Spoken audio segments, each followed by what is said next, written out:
नमस्कार, मैं हूं गंगेश। आवाज उठाने का कुछ तरीका वर्षों पहले हमें सुझाया गया था। व्यवस्था अगर आपकी आवाज नहीं सुनती है तो उस तक आवाज कैसे पहुंचे, उस तरीके को लेकर सवाल खड़े किए जा सकते हैं। उस तरीकों को मौजूदा व्यवस्था में कितना सही या कितना गलत है, इस पर बहस कर सकते हैं उस तरीके पे। लेकिन न व्यवस्था बदली है, ना आवाज उठाने की परंपरा बदली है।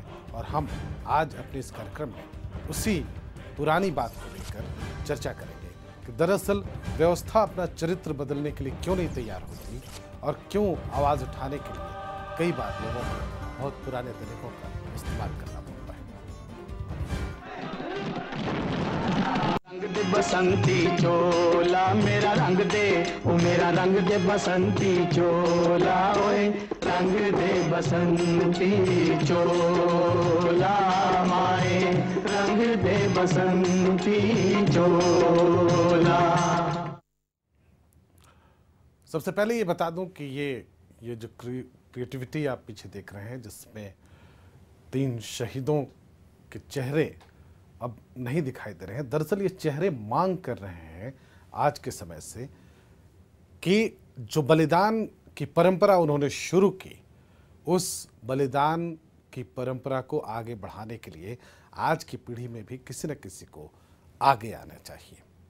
हम ये बताने जा रहे हैं। ये क्रिएटिविटी इप्टा ने डाल्टनगंज में दिखाई और हम उनसे ये साभार इस क्रिएटिविटी को लेकर आपके सामने आए। अगर बदलाव के लिए वक्त का उठता शोर सुनाए ना दे तो आक्रोश धमाके में तब्दील हो जाता है और फिर सुनना मजबूरी हो जाती है, क्योंकि कान के दरवाजे खुल जाते हैं ताकि व्यवस्था का दिमाग भी खुल जाए।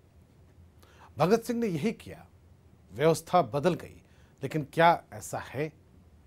क्योंकि आज फिर हमें भगत सिंह की जरूरत पड़ती महसूस हो रही है।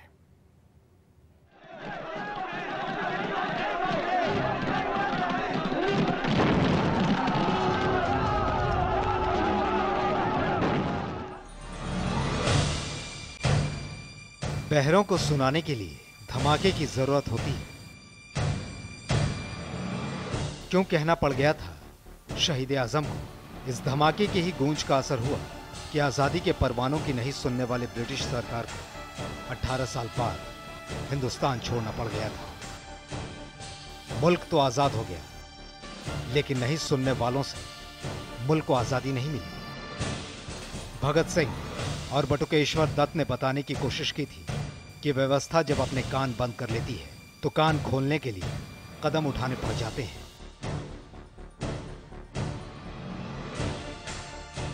अब तो व्यवस्था अपनी है, लेकिन फिर भी कान बंद क्यों दिखाई देते हैं? जनाक्रोश का शोर सुनना पसंद नहीं करती। गुहार भी शोर लगता है। हाथों से दबा कान, मुंह पर लगाम। भगत सिंह, राजगुरु, सुखदेव, बटुकेश्वर दत्त, सब न्यौछावर ताकि कान खुले रहे। लेकिन लगता नहीं है कि देश चलाने वाली व्यवस्था ने आजादी की मांग के उस धमाके को याद भी रख पाई है।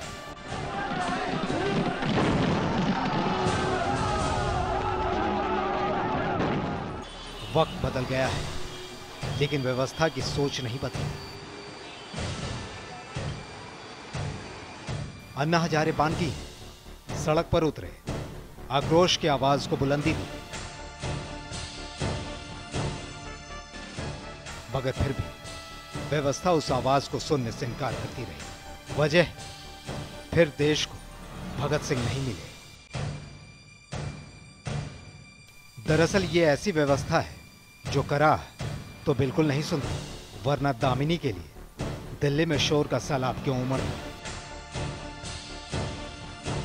कई बार तो यूं भी लगता है कि अंग्रेज चले गए, लेकिन व्यवस्था वही छोड़ गए और वहीं छोड़ गए जहां से फिर भगत सिंह को देश के पुकार पर आना पड़ जाए। रंग दे बसंती चोला मेरा रंग दे, ओ मेरा रंग दे बसंती चोला ओए।